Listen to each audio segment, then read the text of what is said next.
What's up, guys? I saw Rachel Wilson was debating somebody, so I thought I would These days. just start reacting to it. Obviously, I'm a fan of Rachel Wilson and her husband Andrew Wilson. Really like those guys. But it looks like they're about to debate should women vote. So I mean, I thought it was a good topic. We're about I'm an hour 40 minutes late. But hey, man, I guess I'll break it up in multiple parts and we just react to it. So let's get into it. And Kathy put her hand up, and I said perfect, because a good faith, high IQ debate between two women who are both have a vested interest in the topic. They're probably going to agree about a lot of things on this debate, but this one in particular they don't agree about. So I'm looking forward to what we've got in store today. So the way that it's going to work, guys, is we're going to have opening statements. We're going to have 5 minutes each from both Rachel and Kathy, starting with Rachel today, and then we're going to get into 60 to 90 minutes of opening dialogue, followed by super chats.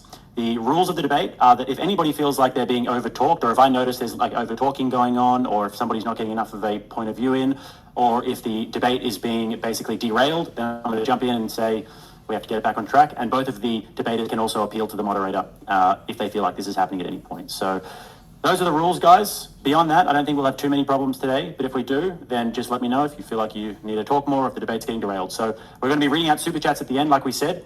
Fair warning, guys.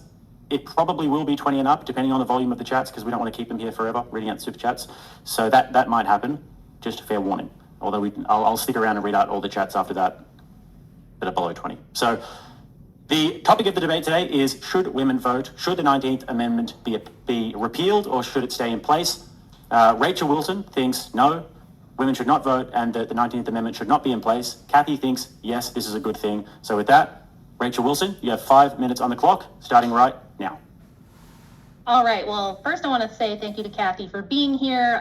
She was one of the only people that wanted to step up and have this debate, and I have a lot of respect for her for that. And she's a bright lady, so this is not going to be the usual dog walking that I do with some of the other opponents that I have. So I'm excited about this. I think it'll be a great conversation. So with that, and thank you to Jake for coming up with this and hosting.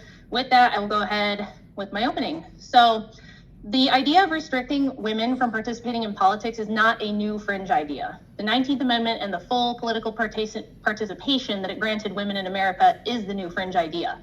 This debate goes back to at least 400 BC in Greece, when the question of women's involvement in politics was being hotly debated. Aristophanes wrote a play called Assemblywomen, in which he imagines a city where women are fully enfranchised. The women, under their leadership of the protagonist Praxagora, establish a radical new social and political order designed to unite the city and eliminate greed. This includes communism, in which all private property, land, and wealth are collectivized and distributed equally to create one giant civic family, state welfare, when the government assumes the responsibility of feeding and housing all its citizens, and, oddly, equal opportunity and love. So to ensure that no one is left out, all the citizens are allowed to sleep with anyone they want, provided that the men must first satisfy an old, ugly woman before moving on to a beautiful one, which is kind of a funny satirical device. But this was a play that was written to kind of critique this debate they were having in Athens at the time. At this time, Athens was reeling from recent battles with Sparta, and Aristotle claimed that the freedoms that were permitted to Spartan women in the days of Sparta's successful military campaigns led to its own defeat. He observed that at the time, women under Spartan constitution were not subject to the same restrictions as men and were fully enfranchised, and therefore lived luxurious lives while the men remained in military training. As a result, the Spartan women at the time of the Theban invasion in 369 BC, according to Aristotle, were utterly useless and caused more confusion than the enemy. Sound familiar? Women were not left out of politics by mistake or by ignorance for all of human history until the last century. This has been the case across time, culture, ethnicity, and religion for a reason. Our ancestors were not stupid, oppressive, or unjust. In fact, leaving women out of politics was done out of a sense of justice and dignity toward women and respect for the opposite and complementary capacities of each sex. American anti-suffragist Miss E.P. Peck put this most succinctly in 1914 when she stated that the entire purpose of the government was to protect persons and property, and this is going to be the crux of my argument today. These are things that she said women were not inherently capable of doing, and therefore it's unjust to saddle them with the responsibility of governance. So the Constitution says that the government's enumerated powers boil down to 3 basic responsibilities: defense, infrastructure, and enforcing law. Since we know that only men can perform these duties, it's unjust and foolish to put the power to govern these things in the hands of women. Kathy and I are both Christians, which means we both justify our morality on Christian pillars like the Ten Commandments and every human being being an image bearer of God, deserving of dignity, which glorifies him. This stands in contrast to modern progressive values like fairness and political equality, which are not found anywhere in the Holy Scriptures or in church tradition. They're actually tenets of the post-Christian Enlightenment humanist philosophy. Kathy and I are also both politically aligned on the right. I've heard her argue against collectivism, but I wonder if she knows that a core tenet of Marxist communist philosophy is women's political equality with men, participation in the workforce, as well as the socialization of child rearing. All major communist philosophers of the last 200 years have argued that communism cannot be achieved without pushing women into politics and the workforce and out of the home, which is exactly what has happened. In fact, the 19th Amendment was a project of left progressive industrialists who knew they couldn't get the radical agenda of the progressive era passed without women voting. Without the 19th, we would not have to deal with the massive welfare state, gay marriage, Roe v. Wade, Obamacare, replacement of fathers with the states, or gender transitioning of children, all of which enjoy far more support from female voters than male voters.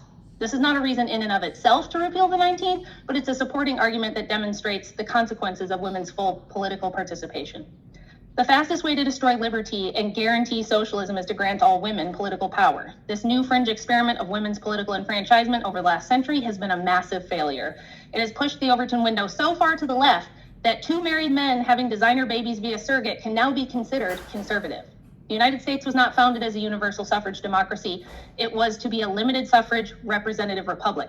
This was also done by design for good reasons and not out of ignorance or a desire to oppress anyone. Like the Greeks, our founders could foresee that universal suffrage would lead to corruption and make our government essentially a shadow oligarchy rather than a defense against tyranny.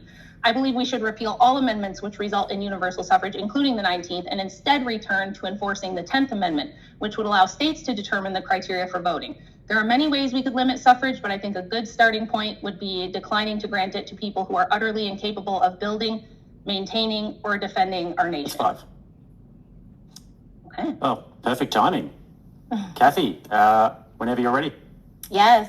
Jay, thank you so much for offering up your platform for us to have this conversation. Rachel, thank you for saying yes to this as well. I truly appreciate it. And I'm very excited to be a part of the conversation. I raised my hand when you were asking the question, Jay, who wanted to come on and debate Rachel, because I believe people like me, that we need to do a better job, like myself and like Rachel, actually, that we need to do a better job of going out into the marketplace of ideas and competing for the heart and minds of people. We cannot keep pretending that fringe ideas will remain fringe ideas and won't become something within the mainstream of America. I mean, we made that mistake before. Remember when they said, when we said it'll never happen, a man in a dress going into a little girl's restroom, that'll never happen. Or when we said boys competing in girls' sports, that'll never happen. Or when we said our nation will open up, or when the French said, let's open up the borders and flood our country with millions of people, we said that'll never happen. And look at where we find ourselves. So when I hear a conversation that may not be a part of mainstream America, but a conversation that is being had nonetheless in various corners, especially on my side of the political aisle, that says women cannot be trusted with the ballot. And if we simply removed a woman's right to vote, then magically the country will start to heal itself tomorrow. I believe we cannot ignore that, and I believe we must meet that energy head on. So Rachel, I've already said in so many words that she believed in her book, I read your book, that in her book that a woman maternal instinct makes her susceptible to being manipulated.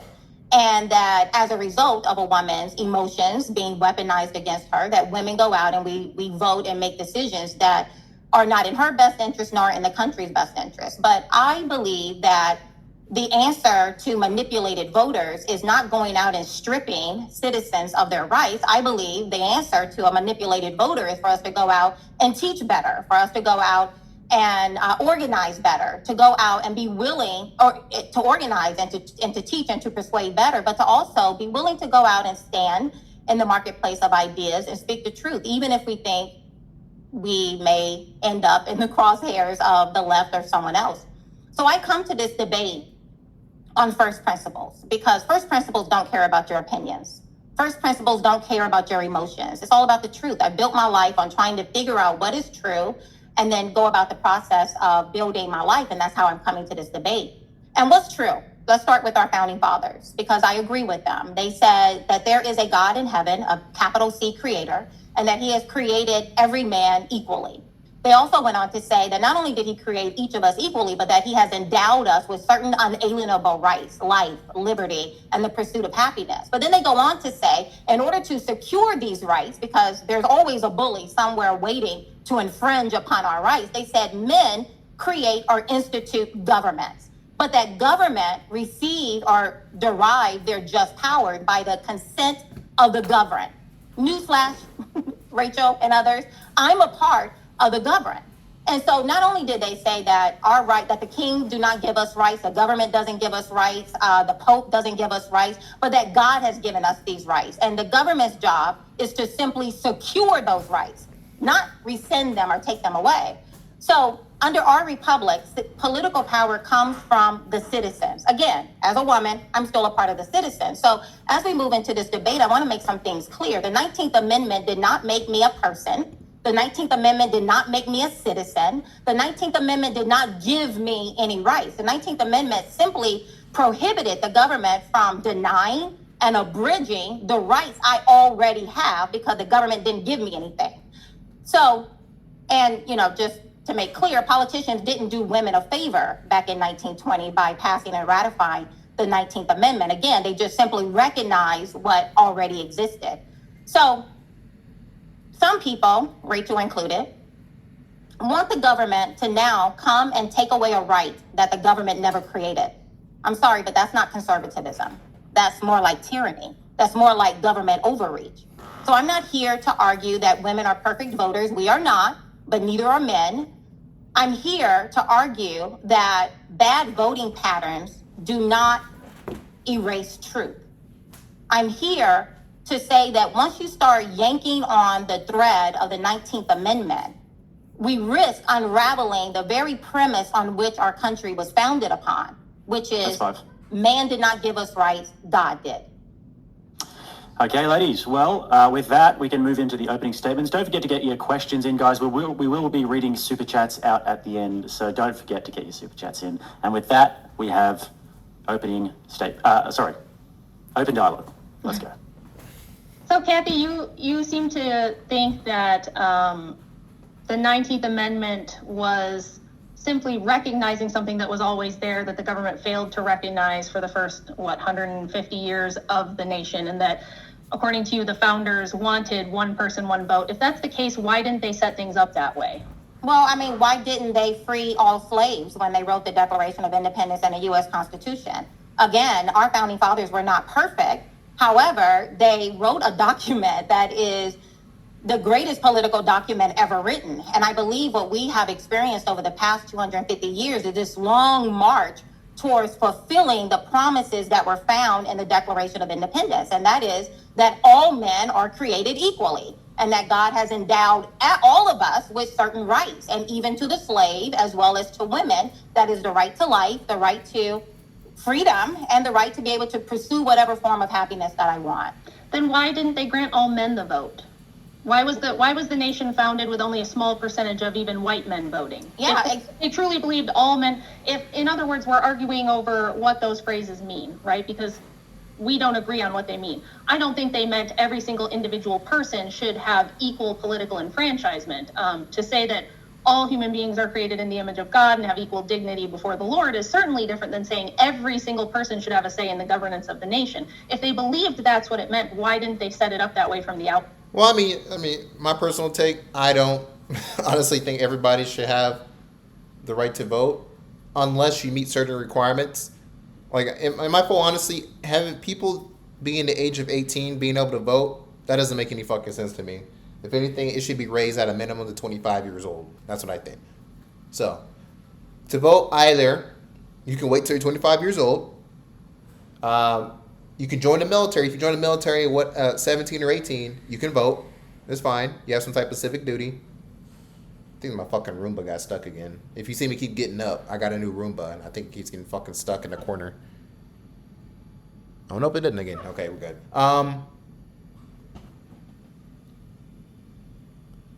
Sounds like it actually did.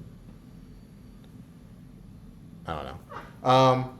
Either that, I mean, that's pretty much it, And honestly, maybe even tests. We should bring back tests. Obviously, don't have them fucking race-based gender tests. Just normal, we all have a standardized education anyway. So it should be some type of civic exam that you take to make sure you're actually competent enough to vote. And it should be okay, stuff like, I don't know, when was the first Continental Congress? I can't speak. Continental Congress assembled, or maybe we got these two candidates. What are their top 3 things we're running on? Stuff like that. Just basic shit that you should already know if you're going to vote for somebody or not like their opponent. And again, I'm sure you probably know this, that one of the requirements for people to vote was back then in that time was whether or not you own property or land. Mm-hmm. And so if we're going to take away a woman's right to vote, why not take away the right to vote of those who don't own land? And after we take away their rights, should we also rescind the 15th Amendment that gives the right of Black people to vote? No, it becomes a very slippery slope when whoever has the auto pen in their hand, that they get to make up the rules on who gets to vote, because at that point you're no longer living in a republic. You're now living in Banana Republic. You're now living in Venezuela, right? And right now we're walking around But right now we're not living in a representative republic. We are living in a universal suffrage democracy, which is not what the country was founded to be. That is not what the framers had in mind. And if it was, they would have set it up that way, but they didn't. We had extremely limited suffrage for most of our history. We had things like poll taxes, literacy taxes, religious exemptions. Some places you had to maybe be a firefighter or do some kind of civic duty first, land ownership. You had to be much older. The voting age wasn't 18 until recently either. The founders set up the nation with all kinds of restrictions on suffrage. It was never meant to be one person, one vote. That's clear. That's clear because it never was until very recently. And what you're describing is a movement not toward tyranny, or not a movement away from the tyranny of the founders towards something better. What you're describing is a movement away from the founding of the nation, which was conservative and a representative republic, and the progressives progressing toward a universal suffrage democracy, which has resulted in tyranny. We do not have the freedoms we had at the founding. The taxes we pay in this country would have the founders rolling in their graves, just as one example. So I'm wondering, again, you've kind of described I'm thinking that this is what they wanted all along. It's taking us hundreds of years to get to where they really wanted us to be. Do you have any evidence to support that the intention of the founders was to have universal suffrage? Allow me to say that a couple of things. One, when I was working as Vivek Ramaswamy's National Grassroots Director, and as his advisor, one of the things we talked about, and he became perhaps the first modern day president under my lifetime anyway, to actually say that perhaps we shouldn't have universal suffrage, which is very different from what you and I are here talking about. You and I are here talking about whether or not women should be allowed to vote specifically. Now, what universal suffrage, however, I agree with you that, and Vivek put it out there. We talked about it as a team and we agreed with that perhaps, those who are graduating from high school, perhaps they do need to do either take the civic test that most people have to take when they want to become a legalized citizen in our country and pass that test, or do some kind of civic engagement or enroll in or sign up for the military. I'm not here to argue against that. What I'm specifically here to talk about is, whether or not women should be allowed to vote. And I stand by what I said. Now, is it hard? Yeah, but you know what? The price of liberty is eternal vigilance. So I agree with you. We are a long way from even when I was born. Who would have ever thought we would, be talking about two men, renting the womb of another woman to produce a baby is a family, and we're okay with that, and designer jeans. No, yes, I agree with you on that as well. We have gone a long way from what is moral, what is good, what is right. But I'm sure you probably are aware of this, but John Adams also said that the Constitution is made only for a moral and religious people. It is completely inadequate for any other kind of people, right? So you and I would probably agree that, well, what is moral? It simply means people who know the difference between right and wrong. People who know the difference between up, down, a boy and a girl. You're right, like that's where we are right now. We're supposed to pretend we don't know the difference between a boy and a girl. So you're right. I truly believe that our nation is in trouble and that we're skating on the precipice as a country when you can't even determine what is a boy, what is a girl, where the Constitution is at stake. But again, I go back to, as I said in my opening statement, that the answer to a manipulated or ignorant or moral or immoral group of people is not stripping away rights that the government didn't give in the first place, but it is for people like you and I to go out into the marketplace and start persuading better, teaching better, organizing better, right? So you don't seem opposed theoretically to limiting suffrage. You conceded that there could be cases where maybe we should, and that we need to talk about why we would want to limit women's suffrage specifically. And then you brought up rights, and so let's get into rights. It would be my assertion, and I think this is irrefutable, but we'll see what you think. Isn't it the case that any notion of women's rights is granted and enforced by men at their behest? Do women have rights if men do not grant and enforce those rights? Of course we have rights, whether they grant it or not. No, you don't actually. You have, I guess you can say, if you believe in God, then yeah, you have religious rights. But a lot of people are secular and atheists, so technically you don't have any rights. And on this earth, if there are men that run the society, you don't have rights unless men give you those rights, and those men men to enforce those rights upon other men to tell them that women have the rights. So. Okay, so and I said that in my opening statement, that these rights already existed. If President Trump signed an executive order tomorrow rescinding women's rights, just saying, we're going to repeal this 19th, and that's that, what would women do about it? All she's going to say is it would get appealed through the Supreme Court or whatever, or they'll revolt. Well, what did the people at the Boston Tea Party do about it in 1773? Well, because they believe, because the American Revolution has sparked the nation. But women didn't go to the Boston Tea Party and start throwing. That's not true. Have you ever been? Have you ever been there? Have you ever seen any of the documentaries? Women were there as well. Women were there as well. Listen, you and I are not being in the audience. Yeah. Oh my God. What the fuck? Yes, of course, women are always everywhere. That doesn't mean they're actually participating in what was going on. You know, potentially maybe a few women, but a majority were men. Like, come on, man. This is not the same thing as you and I are not going to disagree, Rachel, that women are not men. I agree. Women are not men. Right. And I said it before it became cool to say it, right? And you and I are not going to disagree that I cannot do what Jake can do, right? Yes. I cannot do what my son can do or my husband can do, right? So I'm not here to argue that women and men are interchangeable and we're just widgets. I don't subscribe to that. My entire life has been against the baked-in lies of feminism.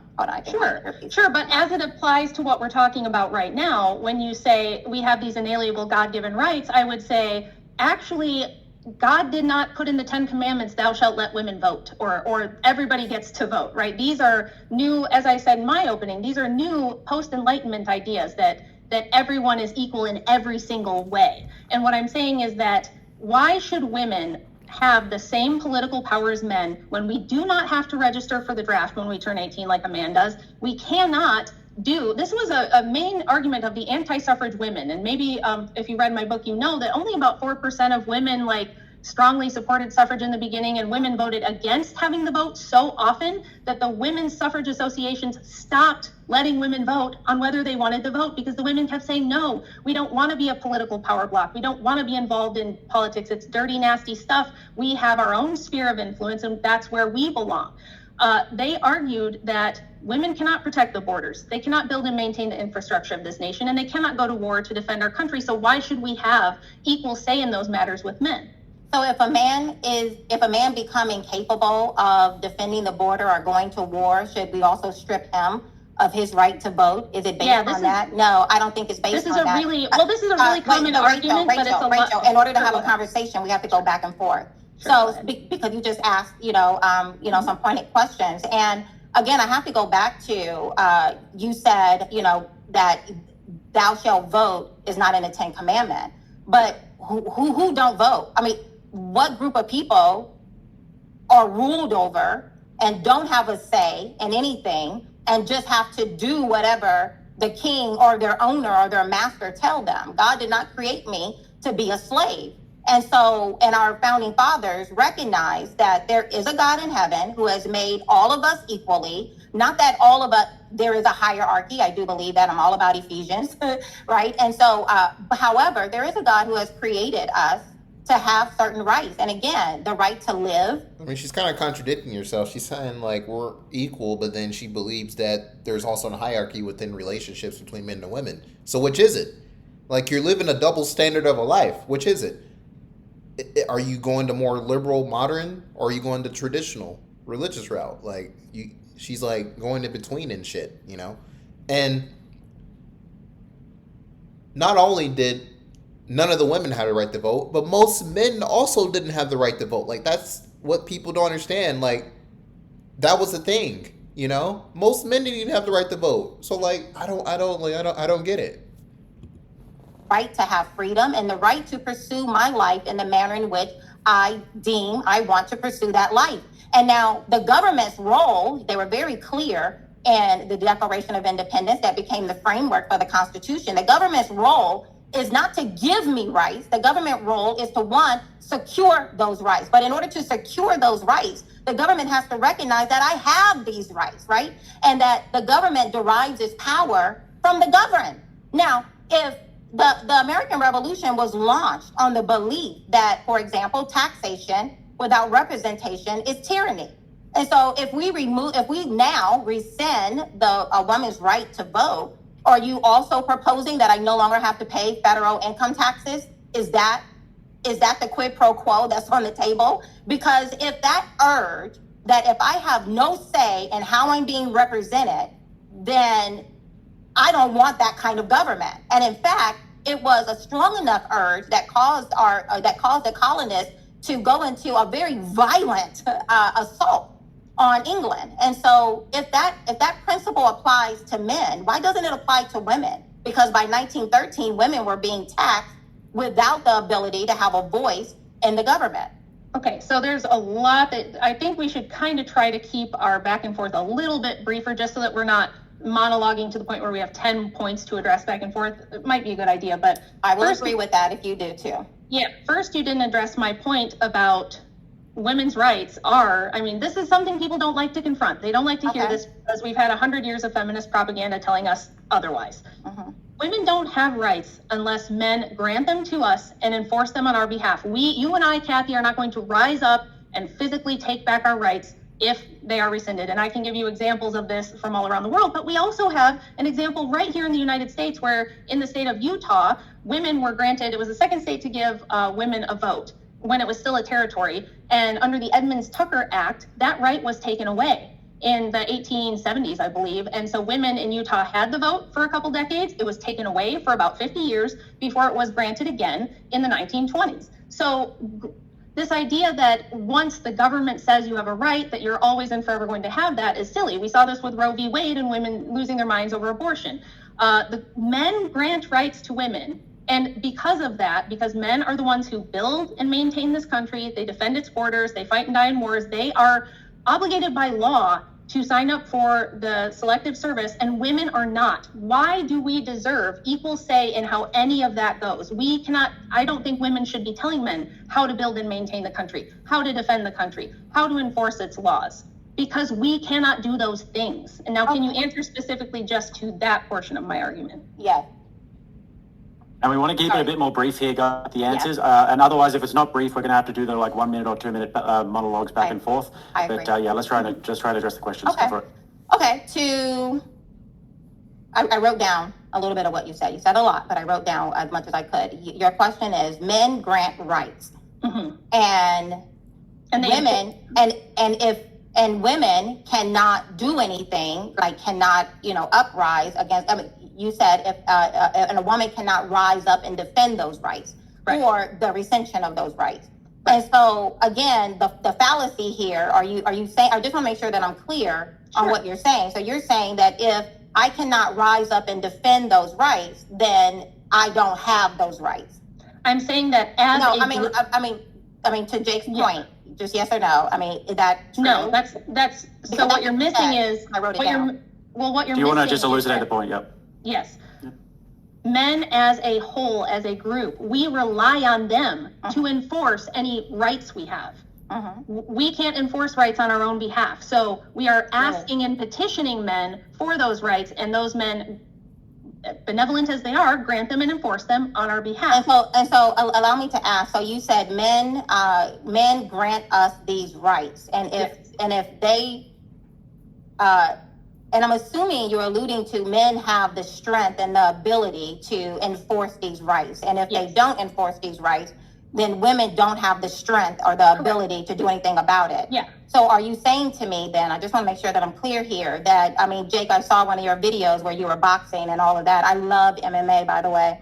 So are you saying to me that if a weaker man comes in, so let's just use you, Jake, if a stronger man comes in, and he's able to beat you up and you can't do anything to defend yourself against him, does that mean Jake no longer has rights because he can't physically, he doesn't have the physical capacity to do anything about this man coming in? So you're not, I'll try again because you're not quite understanding it. So I think I am understanding. Let me explain. You want a clarification, so I'll clarify. When we say women are the one who have children, okay, that means in general, not all women have children and not all women can have children, but only women can have children. It's the same with men. Not all men can fight in a war. Not all men defend the border, but only men can do those things. So that's where we have to clarify. We can't be stuck in this hyper individualist mindset where we're thinking each and every single person and every exception. The exception proves the rule. So if you look around the world, women don't have rights in every society. Okay, I'm just explaining how things are, not how they ought to be. The rest of the world. I'm talking about our country, which is the greatest country that has ever existed. I'm sure you will agree. I don't know if you agree, I'm assuming. But America is the greatest country that has ever existed. And it's the greatest country that has ever existed because it was founded upon these values that have found their way into the framework of not only the... Bro, is this lady going to address the argument? Like, she's just going in a fucking circle. Constitution, but the Declaration of Independence. And so I'm not very interested in the rest of the world, but just our country. And again, if your premise is based on strength, the ability, then it has to apply even to the weak man or to the baby who can't defend themselves. And I just find it's just so full, it's illogical to try to argue that I should not have rights because, I mean... I didn't say you should not. Bro, oh my God. What doesn't she understand? Like, just look at multiple countries. Even our own country, most men and all women could not vote, what, a little over 150 years ago? So, like, bro, what the hell are we talking about here? This is new. Women getting the right to vote. All men getting the right to vote of every race is a new concept. Feminism, I guess, fourth wave all creations of feminism, you know, as it's stated, even the term word feminism is a new creation in the last 100 years. Like, the world hasn't tested it enough to know that if giving women the right to vote, all men the right to vote, and feminism as a structure that can stand the test of time. If we're being honest, I mean, giving everybody the right to vote and women the right to vote, that might be fine. That could stand the test of time. But if we're being honest, I mean, this is kind of different. Feminism cannot stand the test of time. It cannot. Just because of birth rates. It will never stand the test of time. It doesn't make sense. But Rachel literally said you can look at other countries. Look at all the countries in Africa. I guess you could say they're third world countries or whatever. But that kind of lends to the point of Rachel, because when you actually look at it like that, that only means that women only have rights is because we live in a first world society that was built by men to let women, you know, have the ability to do all the things they want to do. But if we retreat back to more of agrarian society, or we're out of cities and you actually have to need a plot of land to, you know, like grow your food and animals and stuff like that, feminism goes away because it doesn't make sense, because we have to actually do manual labor and we have to survive. We live in America where, you know, I think it's Maslow's hierarchy of needs, to where we're kind of so far above, you know, needing food, water, shelter, safety, you know, that we can focus on, you know, all the other things, which is like, I don't know, achieving enlightenment and doing inventions and stuff like that, you know. But you got all these African countries. I mean, you got Latin America too, in most cases, South America in some countries. Southwest? No, sorry. Yeah, bottom part of Asia, Indonesia, whatever, Singapore, Malaysia. They're also a part of that kind of third world, but kind of first world kind of mindset still. Japan, China, they're kind of more modern. South Korea is fucking like Western culture, but Japan and China are still kind of in that mindset of a mix of that third world, first world mindset, you know. And then you got obviously the Middle East, which is obviously in that mindset. So, I mean, See, But- this is where okay. you're not using logic. I that did not say I should should not not. be able to vote, that I should not be able to vote. Now, I spent Sure. 10 years in the military. I trained alongside men in the military. I was in the foxholes. I got thrown out of planes. I was out there with my M16. I was leading. but yet your standards for the military were different. They give you easier PT tests just because you're a woman. That's not controversial. That literally happens. The standards for women are different. And it never made sense to me. The threat of a battlefield of you or you being on a battlefield does not fucking change because you're a woman. Right? Women, like, what is it? Their max deadlift, I think, is what, 240, but the max fucking deadlift for a man is 330. Because even the military recognizes there's gender differences, yet they still want you to treat everybody equally, which doesn't make any fucking sense. If our standards for why we're even here are not the same, then how can I treat somebody equally? That doesn't make any fucking sense. It's like this fucking loophole. What also doesn't make fucking sense to me is that if a woman gets pregnant in the military and she signs a 6-year contract or whatever, and she gets pregnant in the first year, she can just leave. Like, she could be like, I want to get discharged because I'm pregnant. I don't want to be here anymore. Like, what the fuck? Like, why can't I get that? Like, why can't men get that? Where, like, I want to, de-obligate myself to the military because I don't fucking know. I'm fucking tired of being here so much. I'm gonna, KYS myself. That doesn't, they don't really kick you out for that. They're like, you're gonna get help or whatever, blah, blah, blah. I mean, they do actually eventually kind of kick you out if you're trying to do it. But, it's just, even the fact that I have to say that a man has to go to such an extreme to where he's going to KYS himself, then he can get out. But then all a woman has to do is just get pregnant, and then that's it. She's able to leave. Like, what the fuck? What kind of standards are those? Like, we're supposed to be the same, yet we're still treated differently, That doesn't make any sense. And over hills and under valleys and all over the place. So I was defending. I am very strong. But now does that? But should my rights, whether or not I have rights, be based upon whether or not I can beat you up or I can force you to give them back? No, that's ridiculous. But you're There are straw some manning universal- argument. You're straw manning I my don't think argument. so. Just quickly, I guys. think Just quickly, so. guys. 1 second. I think that What you're there is a little bit of a disconnect going on here. So, Rachel, I'll get you to elucidate this. Just say, for example, Rach, if you can do a clean and press heavier than me in the gym, all right? Does that mean that you should be able to take my rights away and that I shouldn't have rights? Of course not. That's not the argument. The So what argument is the argument? Because So you let me- said it's based on Just- strength. no, it's based on use of force. So everything Okay, in strength. Force. Just so we can understand the argument here, let's make this distinction, Rach. Okay. And then let's move on because I don't think. Well, this is the linchpin of the argument. This is probably the foundation of what we're talking about here is that, and as I said, anti-suffrage women, the vast majority of women who did not want women's participation on a large scale in politics argued this very point. And they said, look, God has granted men the monopoly on force. They're the only ones. Even if Kathy's out there with her M16, only if we had an all-female military and we had an all-female border defense and we had an all-female engineering team trying It to would build not go infrastructure, well. it wouldn't work. Just like It if would we not go tried, well. yeah. So, but even if we help men with those things sometimes, men don't need our help to do that. And historically, they've never needed our help to do that. We can have an all-male military, an all-male police force, an all-male border patrol, and only men building bridges and skyscrapers and roads. That works.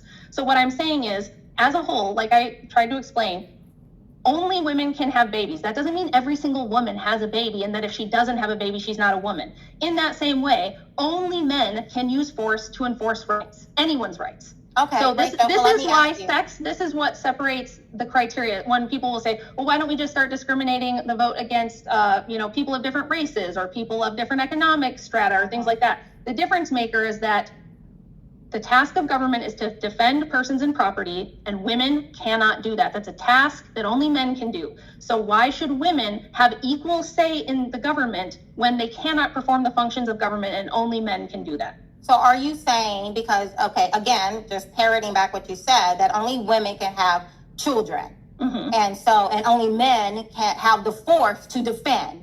Am I right? Is that what you Yes. said? Okay, so let's not retract that. So then, therefore, only women can have children, but only women can have abortion. So does that mean abortion is a right? And that because Jake or my husband cannot or Andrew cannot have an abortion, then they don't really have anything to say, and it really is my body, my choice? No, that doesn't apply not. because It the doesn't baby apply. because the baby we're talking about has equal DNA from But the the man baby, as it but does the the woman. baby, I mean, no, Yeah. because even a woman who can have a child is not just 100% my DNA, it's my husband's DNA as well. That's what I just said. Kathy, that's what I just said. I know. What I Wait, said was wait. the baby You has just said half because a from woman- each parent. As a woman has children, then this is what women do. But only men have the strength to defend. So then that's what men do. What if the baby is a girl? So what if the baby is a girl? What I'm saying is that That's not analogous. That analogy doesn't work. Yes, it does. Yes, it does. No, it's not analogous. You I'll have said explain. many I'll explain times. when you're done. No, thank you, Rachel. Rachel, you have said many times that only a woman can have children. Only a woman can have children. This is what women do. I feel like she's triggered, or is it just me? Women's work, men can have it. So men doesn't really, so then that's men. This is women's territory. And then you said men can defend, men have the strength, men can do what they want to do. So then women really shouldn't be telling men what to do. Yes, Okay, that's now what she carry said. that thought to the next level, which is what about abortion? Now, for everyone who's listening, I'm vehemently opposed to abortion. Vehemently opposed to abortion. I've always been opposed to abortion. But I'm just using your logic that No, if you're that not is- using my no, logic. I am Let's get Can using I let's your explain logic. now? let's get Rachel to This is- explain. Once again, I don't know if you're not understanding or maybe you Yeah. haven't thought things through this way before. The reason these two situations are not analogous is for two reasons. One reason is the fetus in question is equally belonging to the father as it is to the mother because it has half of each of their DNA. Yeah. And the second defeater for this and why it's not analogous is that if at any time men want to rescind abortion rights, they can, and you have to have the baby and there's nothing you can do about it. So it just reinforces my point. So basically, women are just slaves. Like women just No. have no voice. No. Women, because a man can take away anything. A man can give me rights, take away rights, beat me up, not beat me up, give me food, don't give me food. I mean, like, what do we do? Yeah. Rachel, I mean, and This is- again, yes, we're facing one the moment, fact One here. moment, Rachel. One moment. Allow me to speak, please. That You've been again, speaking way more than I've been Wow. speaking. You go on long diatribes and then All right. Just not I to get don't- into the meta conversation. We'll just try and land the plane a bit quicker. I think that'll be best for everybody. Kathy, she doesn't respond to my point. She responds to what she thinks I'm saying, and no matter how much I correct her on what I'm That's saying, why- she yeah, just respond to something no, else. Jake, don't say We've been yeah, trying yeah, to that's we've been not trying right. to get the I points am responding. elucidated. I think I do understand the points that have been made, but we're just trying to make those distinctions because I'm not sure you've 100% gotten the distinctions. But Kathy, ask the question that you wanted to ask, and then Rachel, you can elucidate if you need to. Sure. Yeah, I mean, I think I've proven my point, but Rachel, why did you say, again, only women can have children? What was your point behind that? Because Oh. I'm saying that in the same way that not all women can have children, some are born with fertility problems or reasons they can't, or Right. some women decide not to, but only women are capable of having children. It's the same, it's analogous to how, even though not every single man fights in a war and not every single man is building infrastructure or defending the border, only men can do that. And because of that, only men should be the ones voting on how the government is run, because men are the only ones that can perform the essential duties of government. Okay, got it. So only men can defend. So although Oh all my. men can't defend, Oh my god, bro. Why is it taking her so long to bro? Oh my god. What's taking her so long to understand this? Oh my god. only men can defend. So therefore, men should be the ones who make the decisions because they can defend. They have the strength and the power and the muscles to really force their will. And women can't really do anything against that. Am I correct? Yes. Yeah, it's not. Okay, it's okay, not no, a, okay, but okay, wait, okay, I have no, to clarify. okay. Well, It's no, not no, a moral. I'm not saying I- should. I'm not saying, well, men should enslave us. They don't. I know Clearly they don't. I know they don't. I know, And and at the that's not what I'm founding- saying. And that's not what I'm At the saying. founding, I'm you say that repeating- you're a I'm constitutionalist, and what at the you founding, said. the founders agreed with I'm me. simply repeating what you said, Rachel. So you did say that, which is what I've been saying the entire time, which then again leads me to, so only women can have children. All women can have children, but only women can have children. Yes. So again, according to your logic, only women can have abortions. All women don't have No. abortions, but only women can have abortions. Well, yes, only women can have abortions. Therefore, I'm gonna take this huge leap across 27 buildings to get to my conclusion, which is what you did, which are only men example. I'm gonna take these huge leapfrogs over here to get to a conclusion that says, therefore, abortion is a right. That because only women can do it and men No, can't. that And doesn't it's my body, follow. my choice. Yes, it does. Well, No, that doesn't follow. And I'll explain again why it doesn't. No, thank you. But what doesn't follow, Rachel, is your premise altogether, and I saw that quite I'm a trying bit. so hard. I actually don't know if I've actually looked at a lot of these debates, and I'm not sure I actually understand the argument here in terms of Yeah. what we're getting at. So, Well, I No, if I you could already just try and explained summarize why it as quick. Abortion is not analogous, though, because as I said, we're No. talking about killing a child,